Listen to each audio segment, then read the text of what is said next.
नमस्कार, मैं आपका माधव पांडे और आज का विषय है शब्द मेरे हथियार। इस कविता का शीर्षक है शब्द मेरे हथियार। कभी कभी इस दुनिया में जीने के लिए लाठी डंडे और हथियार चलाने के अलावा इंसान अपने शब्दों को भी हथियार बना लेता है। जिस प्रकार से महाभारत में पांचाल नरेश की पुत्री द्रौपदी ने दुर्योधन के प्रति माया भवन में अपने शब्दों को ही हथियार बनाया कि अंधा का पुत्र तो अंधा ही रहे, और इसका परिणाम बहुत बुरा हुआ। दुर्योधन ने द्रौपदी का सिर हरण कर डाला और पांचों पांडवों और भगवान श्री कृष्ण ने मिलकर पूरा महाभारत ही रचा। तो इसी तथ्य पर आधारित है ये कविता कि शब्द मेरे हथियार है। और ये कविता सच्चे पत्रकार और गद्दार नेताओं पर भी आधारित है कि मैं निकल पड़ा कुछ दिन पहले हथियारों के बाजारों में। थे कहीं वहाँ औजार पड़े जो करते वार बिना किसी थारे।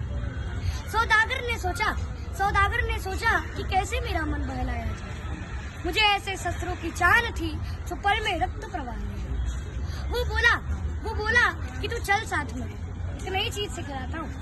है तरकश में कुछ तीर मेरे, आजा मैं तुझको। ये है मरहम, अभिमान तेरा यही, तेरा आत्मसम्मान भी यही। द्रौपदी ने जिससे दुर्योधन का किया वह कभी अपमान भी यही। उन बिखरे शब्दों का निशान कागज पर थोड़ा गाढ़ा था और इन्हीं शब्दों के आगे तो सम्राट अशोक भी है। मैंने सोचा कुछ देर तक और मन में यह निश्चय कर डाला, कुछ शब्दों और कागज कलम का क्रय विक्रय कर डाला। मैंने पाया इसके आगे तलवारें भी बेकार हैं और हथियारों की तो बात ही अलग थी कि शब्द मेरे हथियार हैं, फिर घर आकर मैंने लिखा हर कोने में सड़कें बनती थी और कुछ पगडंडियां काले कोयले में जलती थी। मैंने देखा सड़कों पे फैली परत का रंग भी काला था। मेरी स्याही भी काली थी, बस जमीन न उसका काला था। मेरे गांव की गलियां खामोश थी, फिर भी न जाने क्यों छेका रही थी। अपनी कब्रों की दाम लिए वो भी सही से मैंने देखी वो फटी एड़ियां जो मरहम को मोहताज थी, फिर भी कीचड़ में सभी छिपा रही थी।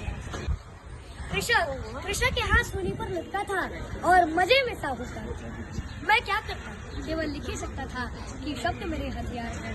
फिर गांव छोड़कर मैं आया दिल्ली के इन शमशानों में। शहर नहीं शमशान था ये और जहर भरी थी राह। मैंने देखी कुछ नई गाड़ियां गलियों में चौबारों में, और ये भी देखा कि पैसा है, इंसान नहीं बेचारे।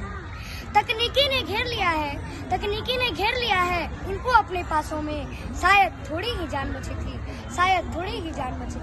इन चलती फुर्तीला से। मैंने देखे इंसान बहुत जो पुल के नीचे सोए थे, पर सत्ताधारियों को क्या था, वो तो अपने सपनों में खोए थे। मैं सपनों की मशाल लिए कुछ ख्वाब जगाने आया था। बहरे बैठे इस शहर को आवाज सुनाने आया था। पर नेताजी को ये सपना ये ख्वाब कभी मंजूर न था, और शायद इन ख्वाबों में उनको जीवन था। रात खामोश और चांदनी मदहोश, और नेताजी, अरे उनकी नींद तो किसी महबूबा के बाहों में बेहोश थी। हवाएं चल रही थी, हवाओं में साजिशें पड़ रही थी। तभी दरवाजे पर दस्तक हुई और वे शायद अंदर दाखिल हुए। मैंने पूछा क्यों आए हो, क्या मुझसे कोई काम है? वे बोले, हम कठपुतली, ये नेताजी का फरमान। मैं भागा अपनी कलम उठाने, क्योंकि यही मेरी हथियार थी। और पहली बार किसी तमंचे के आगे फिर कलम मेरी लाचार थी। मुझे मालूम था कि लाश मेरी किसी दिन किसी नाले में मिल जाएगी, पर नेताजी की यही थी मर्जी, फिर पुलिस भी क्या करती। लेकिन फिक्र तुम बिल्कुल भी मत करना इस दुनिया के हालातों का।